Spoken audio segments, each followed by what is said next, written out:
Okay, hi.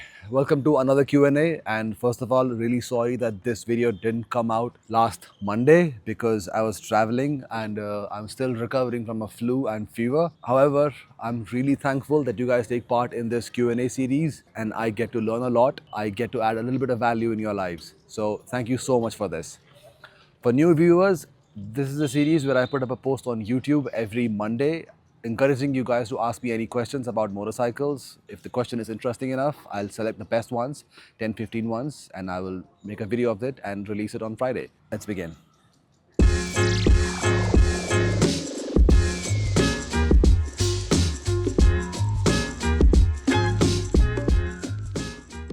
Okay, first one. How to deal with shin injury caused by interceptor? Is there a way we can relocate the rider foot pegs to further ahead and or a bit lower? You can adopt a GT rear set foot pegs that'll push the foot pegs a little bit back. However, you have to be really mindful because it is at an odd angle.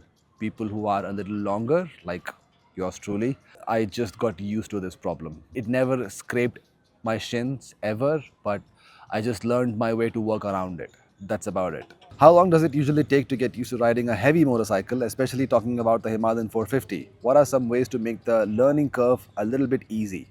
Practice is the key. Just ride it regularly in different terrains, in traffic. If you are looking for riding in trails, you would want to go take some trail classes as well. Where do you find those trail classes? I'll try and leave a link of those classes in the description below so it's easier for you to learn how to ride off-road as well. But more or less, it's all about your practice. How long it took me, I'm taking a cue from my own book because when I first bought the Fat Boy, the only experience I had in riding motorcycles was that I had ridden a classic 350. And after that, I made a jump to Fat Boy, which is about 1800cc. So I was really careful all the time. Never rode the bike in slippers, always shoes with good soles so that even if you are moving the bike in parking lot, there can be some dust or dirt which can make your feet slip and the bike can fall. And that's a pretty heavy bike. So whatever you're doing in and around the bike, just be fully kitted up. That's what I would say. Usually should take about 3 months. You'll get used to it. You can predict things much easier. Good question. How are the suspensions of KTM 390 Adventure X in comparison to Himalayan 450? And which of the two offer better ownership experience in terms of reliability, service quality, and availability of parts? Since I have this one, I will say this one. Himalayan, although this is not an adjustable suspension, but whatever they have done, rebound, preload, and damping on this stock setup, it is way ahead of anything in this bike's segment, in this mid-tier segment, I would say. So this one is very good. KTM is really good in trails because it's a lighter bike and it's the power delivery in that is on mid-range is really good. If you're going for off-roading, hardcore off-roading, KTM would take the cake. This one is very good. It offers a balance of touring and off-roading. That's what I would say. And in terms of reliability and service quality, yes, RE is very good in terms of that. Yes, there are discrepancies on some service centers. They are not really good. Some are notorious. Some, they don't have good experience in terms of getting their bike service, but generally speaking, RE service is pretty good. This is not a sponsored thing by any means, it's just my own experience. Availability of parts is always there with RE, so yes, unless you order a new part which is yet to come in the market. Like for example, I'm also looking for adjustable gear shifter of the Himalayan 450, which has been released, but it is only there in select service centers, not in Delhi NCR right now as of yet. How do you deal with headaches in traffic jams, especially on motorcycle? Those carbon monoxide fumes are no joke, and add the summer heat to this mix, you are one visit away from a hospital. Always be hydrated. If you can manage to carry a hydration bladder with you at all times, that's a blessing, trust me. Just be hydrated. That's the number one thing. Also, just wear mesh jackets which help improve the airflow, so that increases your comfort level while you're riding a motorcycle. Keep these things in mind and the headache will be gone. And of course, just practice meditation because I know a lot of things can tick you in traffic. People driving unpredictably in Indian traffic can really tick you off. So don't be bothered by it. That's what I'm saying. Just learn to develop a thick skin and let it be. The world will not stop revolving if someone said something to you. Just move on. Hey Sri, love the content you make and hope you're doing fine. Thank you so much for asking.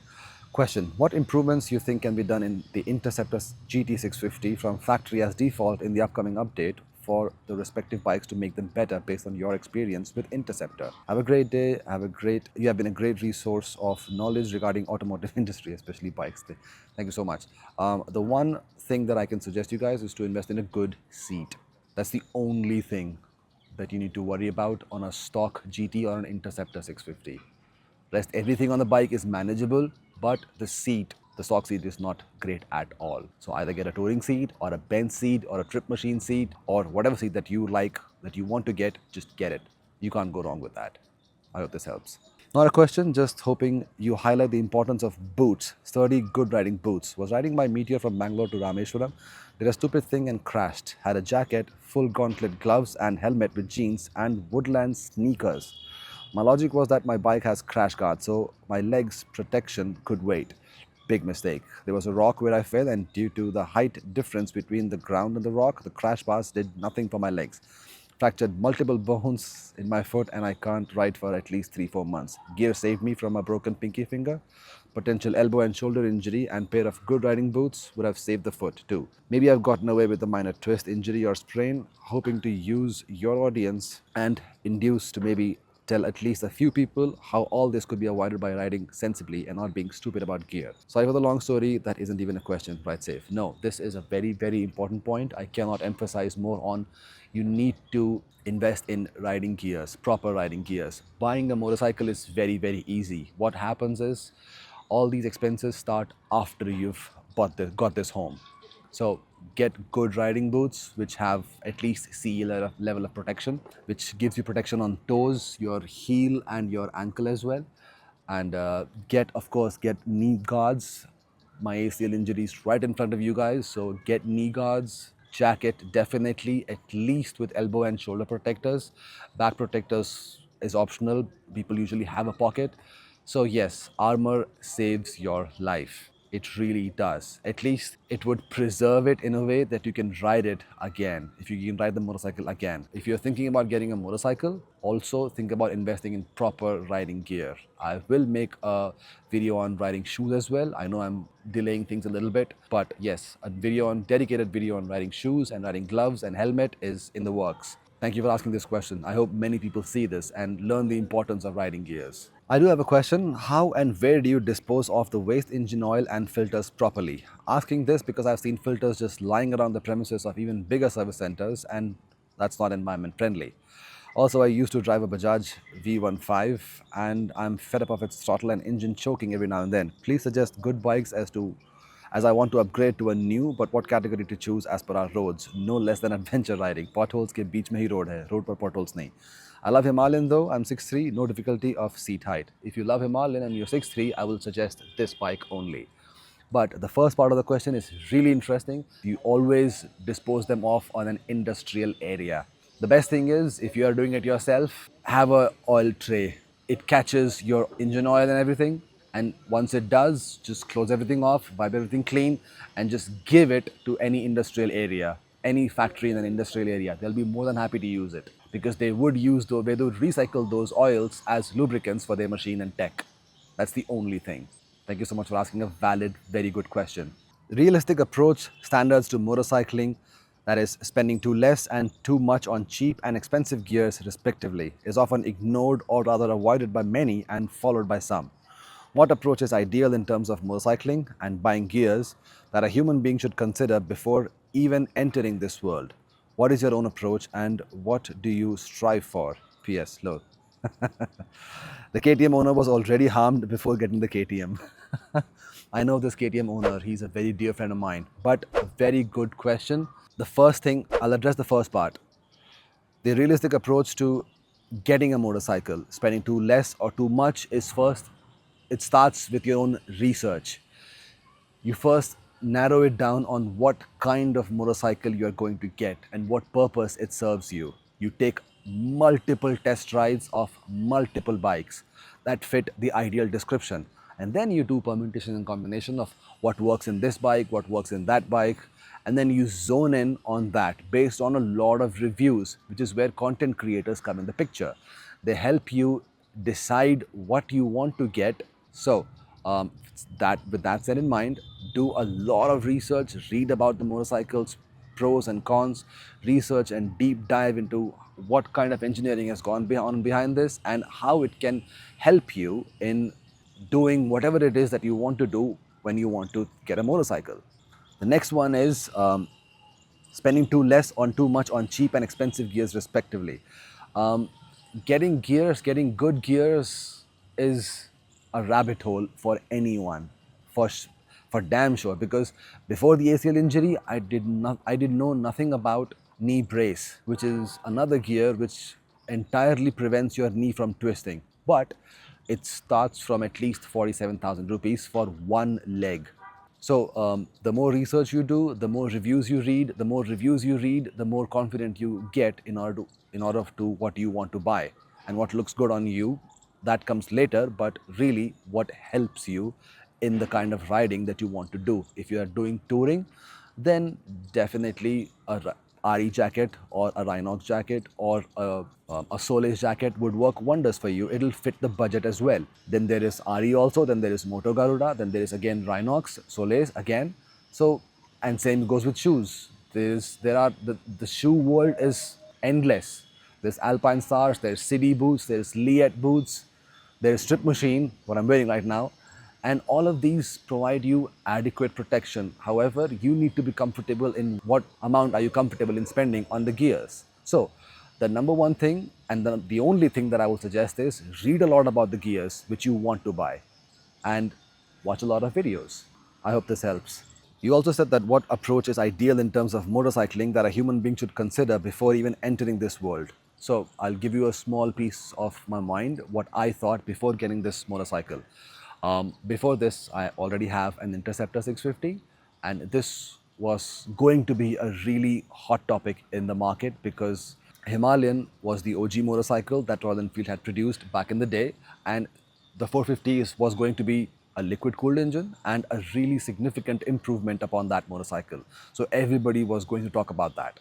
So I thought, if I get this motorcycle, yes, I will go on tours because I want to, and I do not want to take the Interceptor with me because I just wish to keep it as a show bike for myself because that bike is pretty.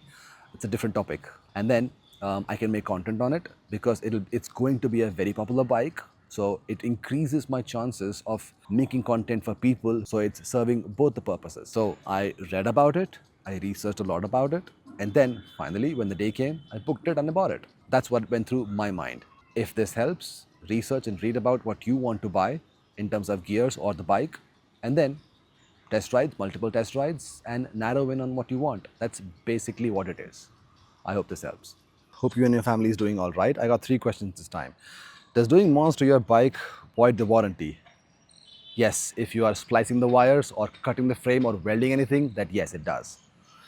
2. Since you have done mods to your bike and you go for service at some third-party stores, does that mean that RE won't give warranty for your bike and the insurance won't be viable as the service is not done from the first party itself? Yes, because if you have not availed those free services, those customary first 4 services from the manufacturer itself, then yes, at the time of claiming, your warranty will be voided by the manufacturer itself. So it's more logical to avail all those services first and then start modifying your motorcycle.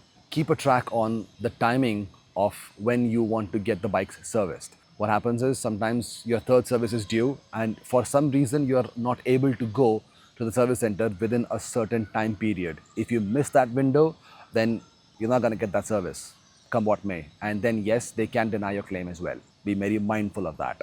3. If I do mods on my bike, then can I still go for first party service? Yes, you can. I also get my Interceptor service from authorized RE service centers, but my service is only limited to changing the oil. That's about it. And they can do it. They don't void the warranty and all that. My bike is out of warranty. It's been 6 years to the bike, so it doesn't really matter. I hope I answered your question. What's the one core thing that drives you to be a motor enthusiast? Adding value to people's lives or making informative and educational content around the motorcycle. That's the one thing that keeps me going.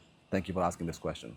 Next one. I'm new to riding, I don't know, but I own a Gorilla 450 and whenever I ride on highways, it feels butter smooth. I run on the speed of 60, 70, but there I see other riders, then they cut through the traffic insanely, like really quick. And those bikes are just normal Yamahas, commuters, maybe sometimes Activas, and they just fly past me. And whenever I try to go fast, I don't know, but even though a car or truck might be a mile away from me, I slow down. So is it a me problem or I'm just scared? You are cautious is what it is. And it is a very good thing and a mature thing to do. There is nothing wrong with you.